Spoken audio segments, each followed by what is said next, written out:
The Mishnah ends, it tells us we have to take things seriously when we read Kriyat Shema because it's the foundation of our belief. When we pray, don't get so comfortable with your prayers.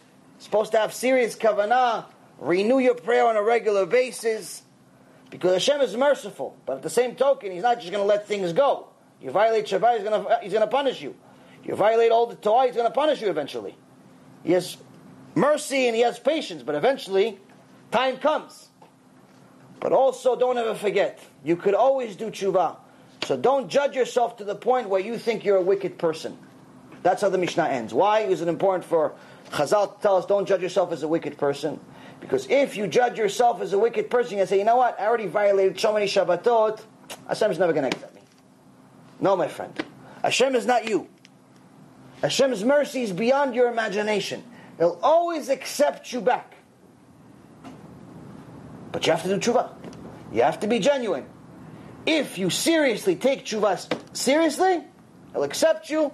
You'll be next to Him.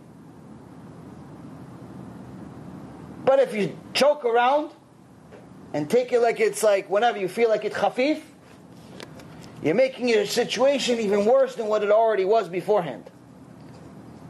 So Be'ezrat Hashem, this wakes up our neshamot. This gets us to really understand the significance of Shabbat. It's everything or nothing. It's either you have Olam Haba or you don't.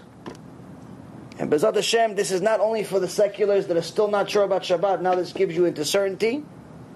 But more importantly, into the frum world that are not as frum as they think they are. We need to get better. We need to get better because if we violate Shabbat, we're destroying Beit HaMikdash. If we keep it, we're building it all over. You've just experienced another Torah class brought to you by TorahAnytime.com.